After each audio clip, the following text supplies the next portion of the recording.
podcast, the Cinemonkeys.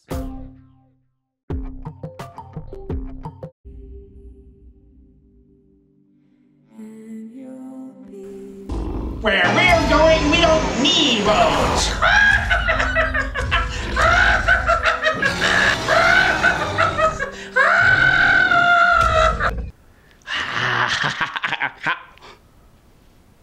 That's odd. I wonder who knows I'm vacationing here at the Oasis. Am I late? You? Surprised? How did you find me? I have my ways. Would you like to come in for coffee? You don't need to answer. No. Stop it. No singing. No time for that. We have to review the new Steven Spielberg film, Ready Player One. You had me at stop it. Remember a couple of episodes ago when we talked about the difference between a great movie and a great film? Yes, it was when we were reviewing the new version of Tomb Raider. Right. Now, we both know that Simon West's first movie wasn't good, but we both fell insanely in love with Angelina Jolie, to the point where it's still a bit of an obsession. We actually tried to set up a bungee ballet harness, but that attractive doctor you may remember from our opening credits sequence really just wanted nothing to do with... Sprocket? No. Remember, we're talking about Ready Player One. Spielberg? Oh, right. Spielberg. Anyway, Stevie specified at the South by Southwest premiere of Ready Player One that his new sci-fi blockbuster is a movie, not a film. It's important to keep that distinction in mind while watching the movie. Spielberg just gave us a great film with The Post, a relevant, insightful, and very meaningful drama. Of any entry in Spielberg's filmography, Ready Player One probably most closely resembles the original Jurassic Park.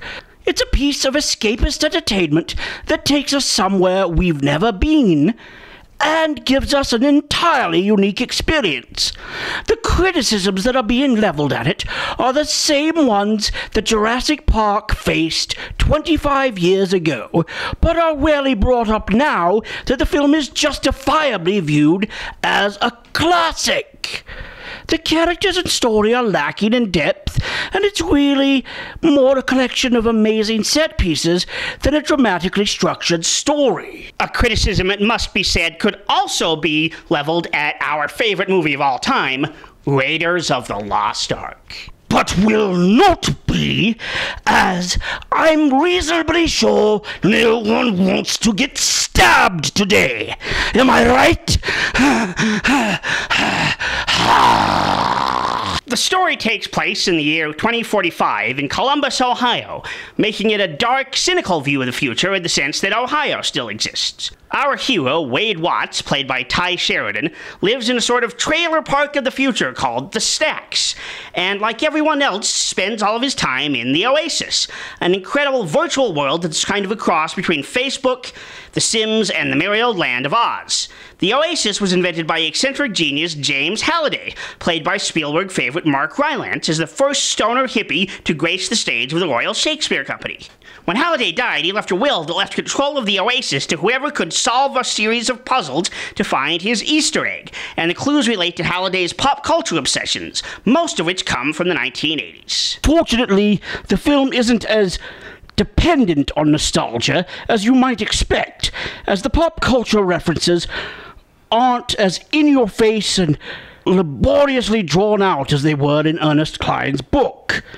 And the story is really more focused on the world of the Oasis and the hunt for the egg, wherein Wade, also known as Parzival, teams with Samantha Cook, also known as Artemis, played by Olivia Cook, and they compete with nasty corporate villain Nolan Sorrento, played by Ben Mendelsohn, also known as the villain in everything made after Alan Rickman died and people got bored with Mark Strong.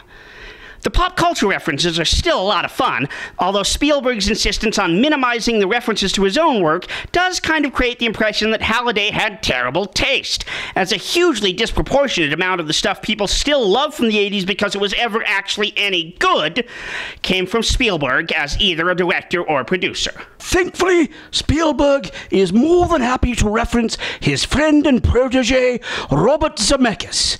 So at least Halliday was wise enough to revere the original Back to the Future. And as we all know, another Spielberg veteran, as distinguished as Rylance, namely the T-Rex from Jurassic Park, makes a welcome appearance, so the bearded master has not entirely ignored his own work. We simply question the genius status of anyone who has created a world which contains more references to Krull than Raiders of the Lost Ark, which we agreed we will not be criticizing.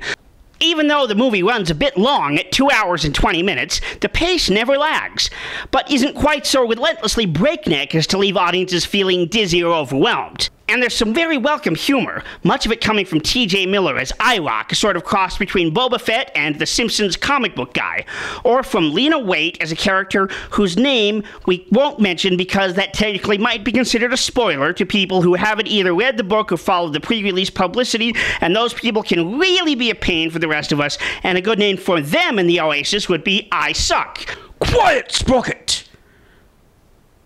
Some good laughs also come from the reliable Simon Pegg, who isn't given a lot of screen time, but makes the most of what he has.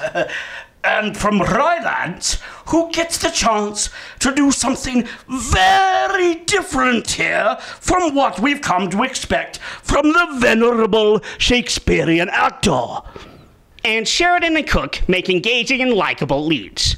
Another wise change Spielberg and his screenwriters have made from the book is that while the film is still a gamer's paradise, it's more accessible and enjoyable to non-gamers. And he recognizes that major sequences based on standing at a console and playing a video game would only allow every 80s kid to relive the most boring part of their childhood, namely sitting watching their friend Robbie, who was actually good at Spy Hunter, playing while they sat around watching and wondering when they'd actually get to do something. And while Ready Player One isn't exactly dripping with thoughtful subtext, Spielberg has put just enough emphasis on the theme of class warfare between corporate exploiters and the poor to give it a modicum of topical resonance. It's not going to be one of the deepest films of the year by any means, but it's certain to be one of the most spectacularly entertaining. We not only give it 4 bananas, but we dip those bananas in chocolate. It's a movie that's worth paying the extra fee to see in IMAX 3D, and one that obsessive movie geeks like us, especially fellow Spielberg fans, will want to go back and see multiple times to study the bearded one's technique, and look in the background to see if we can spot Alf, and vainly hope that there's some other person whose 80s movie memories include Nathan Hayes, and somewhere in the crowd there's a pirate whose peg leg is made out of a human leg bone and a shrunken skull. Jumping back, I'm not bored with Mark Strong. Actually, I quite like the fact that he's moved on to playing a wider variety of roles. You know, he was the only good part of the second Kingsman film. Well, that's it for this episode. But be sure to go to our Facebook page if you would like to participate in our latest giveaway. We're giving away a set of Ready Player One prize keys. So go to Facebook, because you all live in the bloody internet. Yes, just like in this film, you can't keep your eyes away from the screen. Watch Cinemonkeys on Facebook and YouTube, and be sure to follow us on Twitter. Oompa loompa dooba-dee-doo, I've got a perfect puzzle for you. Oompa loompa dooba-dee-dee, if you are wise, you will listen to me. People who live for nostalgia are fools. Suddenly everything 80s is cool. Rebooting Knight Rider and other crap. What do you think will come of that? What's the deal with Hasselhoff?